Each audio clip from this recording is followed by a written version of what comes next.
अरे हिंदू एक होगा तो फिर अगड़ा एक होगा, तो फिर पिछड़ा एक होगा, तो फिर दलित एक होगा। कितने लोगों को टुकड़े टुकड़े में बांटोगे, है ना। और वो कर रहे हैं कि कटोगे तो बटोगे। दम खम के साथ कहता हूं कि किशनगंज में जो गंगा जमनी तहजीब है, हिंदू और मुसलमान जितने प्यार और प्रेम से वहां रहते हैं, देश में उसकी कोई नजीर नहीं है।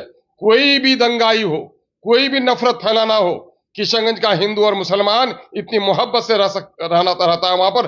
किसी के भी नफरत फैलाने की, नफरत की हवा कभी वहां नहीं चल सकती है। अगर कोई नफरत फैलाने आएगा तो किशनगंज की जो फिजा है।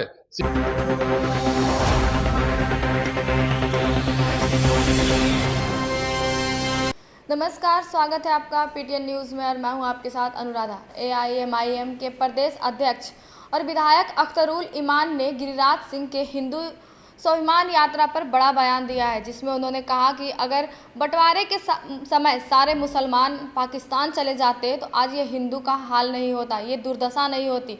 हमने तो कभी भी तजिया पर पत्थर नहीं बरसाया। गिरिराज सिंह ने कहा कि हम संगठित हिंदू, सशक्त हिंदू बनाएंगे, बटेंगे तो हम कटेंगे, यही संवाद करेंगे। इस पर अख्तरुल ईमान ने कहा कि गिरिराज सिंह जी, आपका और आपके विभाग का नाम ही उन्मादी है। आपका काम ही है गड़बड़ करना। आप अपने विभाग के अंतर्गत काम करते हैं और आप केंद्र सरकार के मंत्री की सुविधा लेते हैं और पार्टी का काम कर रहे हैं, तो आप यात्रा पर घूमेंगे, यह कैसे होगा। अख्तरुल ईमान ने यह भी कहा कि गिरिराज जी, अगर आपको इतना ही है तो आप ये मत बोलिए कि हिंदू एक हो, आप यह बोलिए कि भारतीय एक हो जाओ। पर और क्या कुछ कहते हुए नजर आ रहे हैं अख्तरुल ईमान, पहले आप उनका बयान सुने। यात्रा पर निकले और सीमांचल में भाई केंद्र के मंत्री हैं, उनका जो विभाग है उनको विभागीय दौरा करना चाहिए। लेकिन वो विभाग उनका उन्मादी विभाग, उनका विभाग का नाम है उन्माद फैलाना, उनके विभाग का नाम है नफरत फैलाना। उनके विभाग का नाम उसने अपने करतूत से कर दिया है। गोया अपने विभागीय काम को नहीं, पार्टी के झंडे तले सिर्फ उनको काम करना है। वो मंत्री का प्रोटोकॉल हर जगह लेते हैं और पार्टी का काम करते हैं। ये मैं समझता हूं कि बहुत दुख की बात है। और जहां तक वो निकले हैं अभी, जैसा कि खबर है, वो हिंदू एक हो जाओ। अरे भाई दिल बड़ा करो, बोलो भारतीय एक हो जाओ। अरे हिंदू एक होगा तो फिर अगड़ा एक होगा, तो फिर पिछड़ा एक होगा, तो फिर दलित एक होगा। कितने लोगों को टुकड़े टुकड़े में बांटोगे, है ना। और वो कर रहे हैं कि कटोगे तो बटोगे। तो मामला ये है, बटोगे तो कटोगे। तो पिछले दिनों में तो कुछ पागलों ने बांट के काट दिया है, देश का 3-3 टुकड़ा कर दिया है। ये लोग कितना और लोगों को बांटना चाहते हैं। इसी किस्म के लोग अलगाववादी नजरिया रखते हैं और वो किशनगंज से उनको लड़ने का इलेक्शन का बड़ा मजा है। मैं इस्तकबाल करता हूं, गिरिराज जी आइए, इंसानियत के कुछ सबूत वहां पर मिलेंगे, आपको कुछ सबक पढ़ने का मौका मिलेगा। आप नफरत की आग लगाते हैं, वहां मोहब्बत की फिजा आपको मिलेगी। मैं पूरे दम खम के साथ कहता हूं कि किशनगंज में जो गंगा जमनी तहजीब है, हिंदू और मुसलमान जितने प्यार और प्रेम से वहां रहते हैं, देश में उसकी कोई नजीर नहीं है। कोई भी दंगाई हो, कोई भी नफरत फैलाना हो, किशनगंज का हिंदू और मुसलमान इतनी मोहब्बत से रहना रहता है वहां पर। किसी के भी नफरत फैलाने की, नफरत की हवा कभी वहां नहीं चल सकती है। अगर कोई नफरत फैलाने आएगा तो किशनगंज की जो फिजा है, सीमांचल की जो हवा है, उसको मोहब्बत का पाठ पढ़ना पड़ेगा।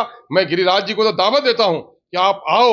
आपको कहां कहां भटक गए हो, बहक गए हो, प्यार और मोहब्बत की बात भूल गए हो, नफरत की बात बोल रहे हो। आओ सीमांचल की ठंडी हवाओं में चंद दिन रह लो। यकीनन है कि नफरत का जो ज्वालामुखी आपके सीने में जल रहा है, यकीनन है कि मोहब्बत के फूल वहां खिलेंगे।